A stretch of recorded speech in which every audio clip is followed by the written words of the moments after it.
Hello, entrepreneurs. Welcome to another episode of Entrepreneur Fundamentals. My name is Robert Bitto. The title of today's video is You Don't Have to Be a Millionaire. That's right. You don't have to be a millionaire if you're an entrepreneur. Now, what do I mean by that? Well, a lot of the literature that's out there and a lot of the stuff that you see on YouTube, I'd say 95% of what you see on YouTube having to do with small business ownership and entrepreneurship stresses that you have to shoot for the stars and you have to achieve all these great heights and anybody can be a millionaire and all this stuff. Usually these people, like I've said before, are trying to sell you something. I'm not trying to sell you anything here.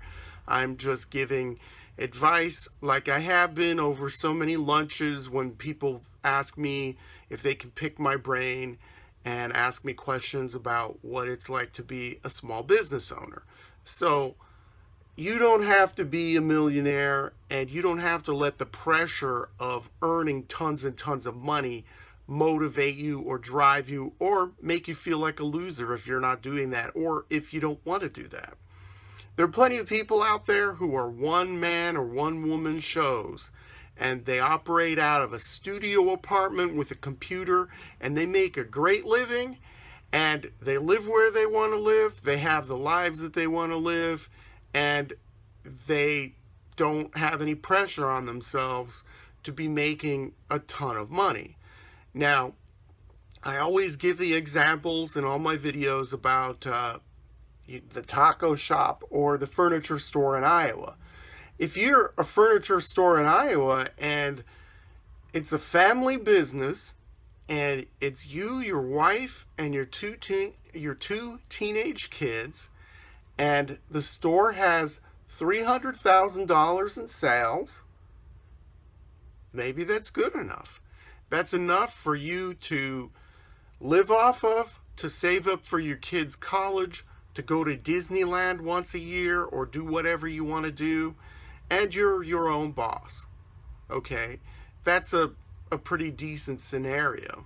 And there are thousands and thousands of businesses in the United States and people who are going it alone. And they're either consultants or doing something by themselves. There are thousands and thousands of them who are not millionaires and who don't want to be millionaires.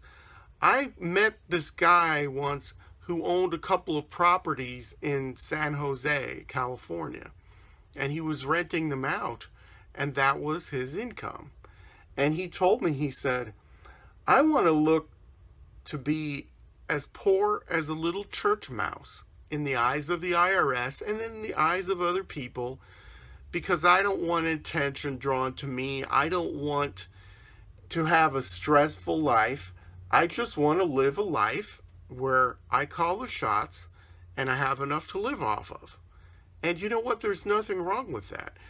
The entrepreneur video makers who are all slick and, hey, buy my product and download my product and all that stuff, they want to make you feel like if you don't want to be a millionaire, then you're somehow mediocre or you're a beta male or some other BS, whatever label they're going to throw on you. But it's up to you. You make the decision. You're in control. If you're working out of a studio apartment doing something related to the computer and all you have is a laptop and you're making $120,000 a year before expenses, is that such a bad thing? You're not a millionaire. Is that so bad? Of course it isn't. But you make that decision. You don't have to be a millionaire. Don't let people convince you of that. Don't let people put their arbitrary measures based on money onto you. Oh, well, you've been in business for 5 years and you haven't managed to crack 6 figures yet. So what? Don't listen to that. You know what you need to do and you know why you're in business. We all have different reasons for being in business. And being a millionaire is not necessarily one of those reasons. And if it's not one of your reasons, then don't sweat it. You're fine. You're doing okay. That's all I have to say on this subject. Thank you once again for watching. I appreciate your attention. And if you like what you saw today, please like and subscribe, share with your friends, and let me know how I'm doing. Until next time, remember to work hard, and may all of your entrepreneurial dreams come true.